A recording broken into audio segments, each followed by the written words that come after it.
Little House on the Prairie, a cherished and all-around wholesome series that enchanted and delighted audiences for years, transported us to the late 19th century and introduced us to the resilient Ingalls family. As eagle-eyed viewers, though, we've stumbled upon a treasure trove of blunders and goofs that will likely have you scratching your head. Facts Verse presents This Scene Wasn't Edited. Look closer at the Little House on the Prairie bloopers.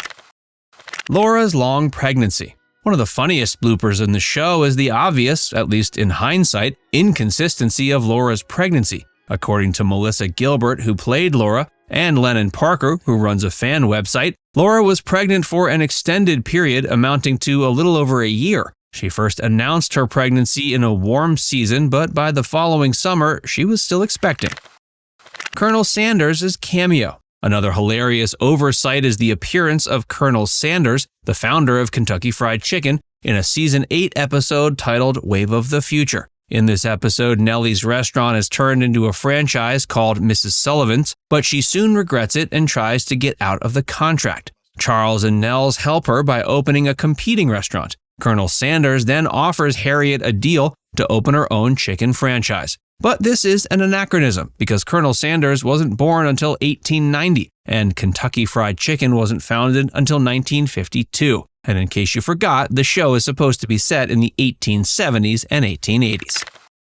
The missing coats. A third blooper that's hard to miss is the lack of coats in the middle of winter. In an episode titled Bless All the Dear Children, Laura's baby is kidnapped around Christmas in Minneapolis. This time of year in Minneapolis is usually very cold, but everyone is walking around without coats. Gilbert explains this may have been a result of filming the show in Tucson, Arizona during the summer. Peculiar prop sighting. In an episode titled The Odyssey from Season 5, an intense moment unfolds as an unknown assailant attempts to throw Albert off a moving train. But our ever-resilient heroine, Laura, swiftly springs to action and intervenes just in time, shoving the man off the train before he can cause harm to Albert. Yet amidst the gripping scene, an amusing blooper emerges. As the dramatic sequence plays out, keen-eyed viewers can spot a peculiar sight. A dummy, instead of a living person, is hurled from the train, landing gracefully in the grass. Meanwhile, the fearless stuntman gracefully rolls down the hill, surpassing the stationary dummy in a comical contrast. On-set shenanigans. Amidst the earnestness of the Little House on the Prairie set, laughter and hijinks often found their way into the lives of the cast members. One such purveyor of pranks was none other than the talented Michael Landon, as was later revealed by Rachel Greenbush, who portrayed the youngest Ingalls sibling, Carrie. During an interview she gave several years ago, Greenbush shared, with a bit of a twinkle in her eye, that Landon was, quote, a big practical joker. The mischievous duo of Greenbush and her on-screen sister, Melissa Gilbert, would venture off to the creek during breaks, embarking on frog-catching escapades. With their tiny amphibian friends in tow, they would return to the set to deliver their slimy surprises to Landon. In a gleeful act of deception, Landon would take the unsuspecting amphibians and place them in his mouth, approaching fellow cast and crew members. With a mischievous grin, he would open his mouth, allowing the frog to spring forth and send those around him into fits of startled panic. The restless tree branches. A subtle but noticeable blooper in the show is the presence of noisy tree branches outside the front upstairs window next to the girl's bed. In at least 2 episodes, The Monster of Walnut Grove and The Music Box, the branches can be seen and heard moving and rustling, as if there is a strong wind outside. But there's no such tree near the house in any other scene of the show. This is likely a result of using stock footage or a sound effect to create some atmosphere. The Traveling Quilt. A curious mistake some observant fans have noticed is the family quilt that seems to magically change its location. It can be seen on the Olsen's bed, Charles's parents' bed, and even on the bed of other characters throughout the series. The quilt is mostly white with small blocks forming a design similar to the double wedding ring quilt. Other quilts also appear in different locations, suggesting that the show reused some props and costumes. The Anachronistic Clothing. A common blooper that affects many historical shows is the anachronism of clothing and hairstyles. Some characters on Little House on the Prairie wear clothes or have hairstyles that are not appropriate for the 1870s and 80s. For example, in some episodes, Caroline can be seen wearing a bra, which was not invented until 1912. Additionally, some of the women have perms or curls that are more typical of the 1970s than the 1880s. Melissa Gilbert herself acknowledges that her hair was often too long and too modern for her character.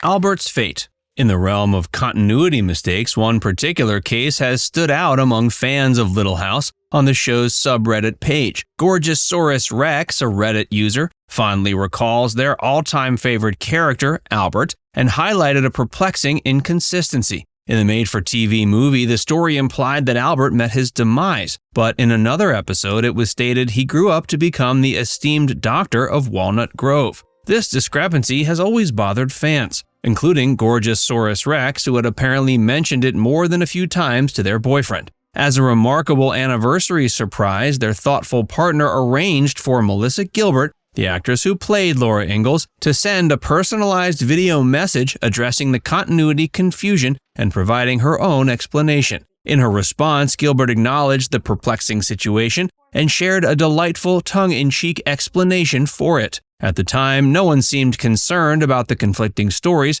and Gilbert humorously suggested her own imaginative twist. She proposed that Albert did meet his fate in the movie, but in a whimsical turn, he returned to the town as a zombie. Yep, an undead doctor who served Walnut Grove.